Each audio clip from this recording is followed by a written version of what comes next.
There's been a lot of ink spill lately on the notion that markets are getting euphoric, maybe are euphoric. Isn't that scary? Isn't that a sign of the end?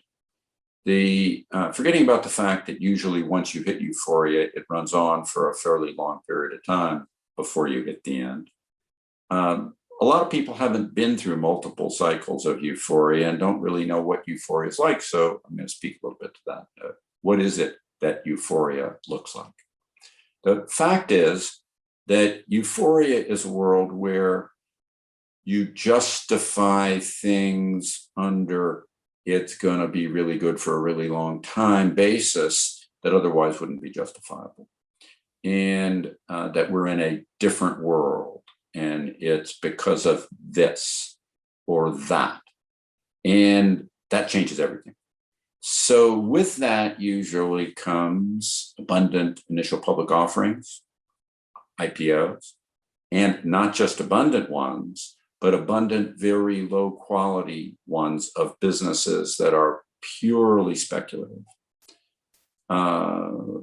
Also, big companies buying other companies funded purely by equity, which then creates equity dilution through the creation of new shares to pay for the bid up. This is a sign that those managements are really optimistic. Remember, the seller always knows more about the thing than the buyer does. Always, maybe not, almost always. The reality of euphoria is that it includes people buying stocks commonly on projections of earnings 2 and 3 years out. Now, no one's really able to project earnings per share 2 and 3 years out. So the notion that you're buying stock based on that is in and of itself highly speculative and considered foolish most of the time. But in a euphoric world, it isn't considered foolish. The euphoric world has this part that believes it's different now because of this feature or that feature. Currently, there's a lot of people that believe that because of what happened that we all know about happened, tied to COVID and the lockdowns that shut down the economy.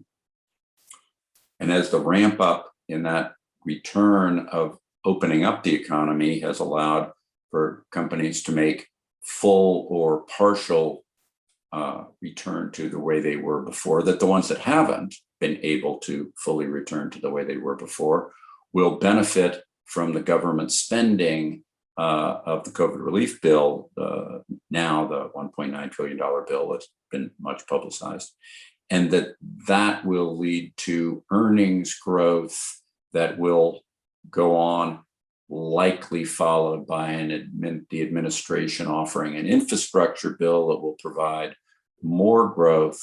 And these kinds of things, particularly ones predicated on government action, that will generate growth several years out, are exactly the kind of thing that pop up as you begin to get into euphoria.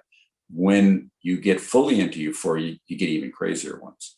And that, for example, that people who remember it from 21, 22 years ago recall with the internet boom and bust of the late 90s into 2000, 2001 as people justifying everything because, and the saying at the time was, it's the internet, stupid.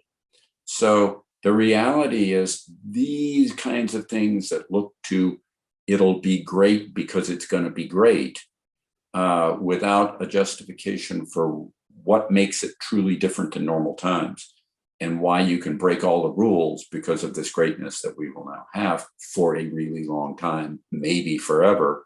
That's what euphoria looks like. Subscribe to the Fisher Investment YouTube channel if you like what you've seen. Click the bell to be notified as soon as we publish new videos.